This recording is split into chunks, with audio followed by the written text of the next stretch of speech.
আসসালামু আলাইকুম, সবাই কেমন আছেন? ফ্রেন্ডস ফার্মের পক্ষ থেকে আপনাদের সবাইকে স্বাগতম এবং অভিনন্দন।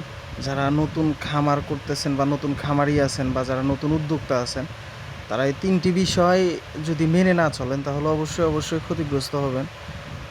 আজকে আপনাদেরকে বিস্তারিতভাবে বলা হবে। প্রথম বিষয়টা হচ্ছে আপনাদের হচ্ছে বাচ্চা নির্বাচন করা। এটাই হচ্ছে ফার্স্ট অফ অল আপনাদের কাজই হচ্ছে বাচ্চাটা নির্বাচন করে। এটা খুবই গুরুত্বপূর্ণ একটা জিনিস, বাচ্চা নির্বাচন করাটা। কারণ আপনি যদি ভালো বাচ্চা নির্বাচন না করতে পারেন তাহলে আপনি ফার্মে অবশ্যই লস খাবেন।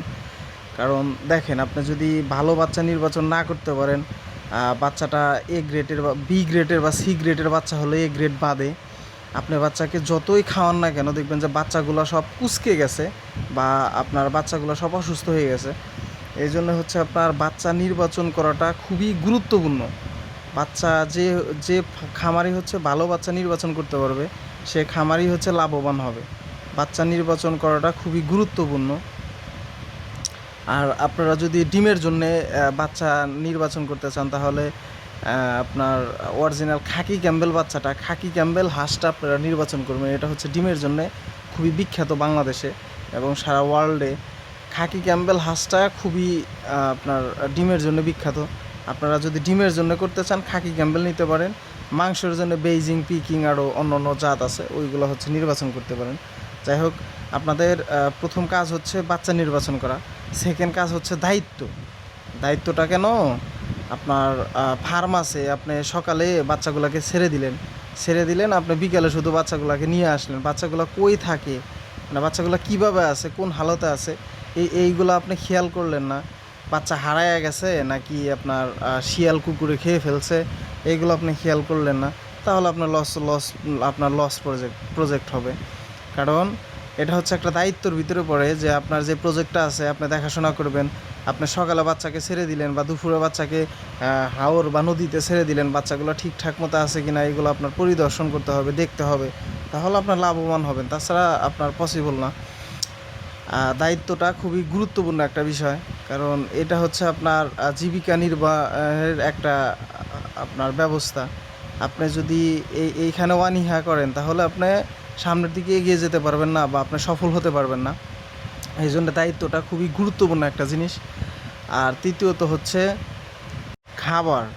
আপনার হাঁসকে কোন কোয়ালিটির খাবার দিতেছেন, আপনার হাঁসের চাহিদাটা কোন কোয়ালিটির খাবার, আপনার হাঁসকে আপনি দিতেছেন কোন কোয়ালিটির খাবার, মানে আপনার হাঁসের চাহিদাটা যেই খাবার আপনি ওর বিপরীতটা দিতেছেন, যার কারণে আপনার হাঁসের গ্রোথটা হচ্ছে না বা হাঁসের বিভিন্ন ধরনের প্রবলেম হচ্ছে। যেমন আপনার হাঁসকে দিতে হবে ধান, মানে যখন আপনার হাঁস ডিম পারবে তখন পর্যাপ্ত পরিমাণ ধান দিতে হবে।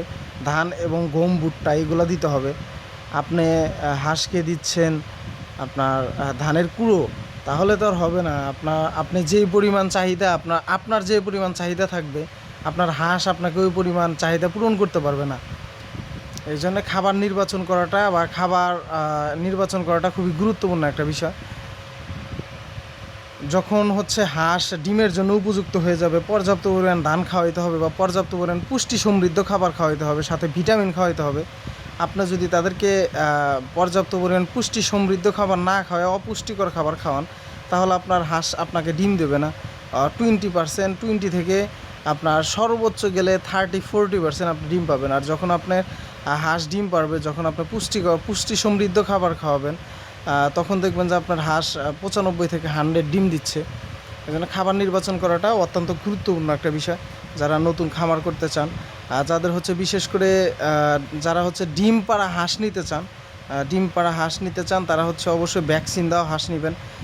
বা যারা নতুন খামার করতে চান তারা হচ্ছে আপনার করবেন, যারা নতুন খামার করতে চান তারা হচ্ছে ভ্যাকসিনওয়ালা বাচ্চা নিয়ে আসবেন। ভ্যাকসিনওয়ালা বাচ্চা বা ব্রডিং করা বাচ্চা নিয়ে এসে খামার শুরু করবেন, তাহলে আপনার লসটা কম হবে।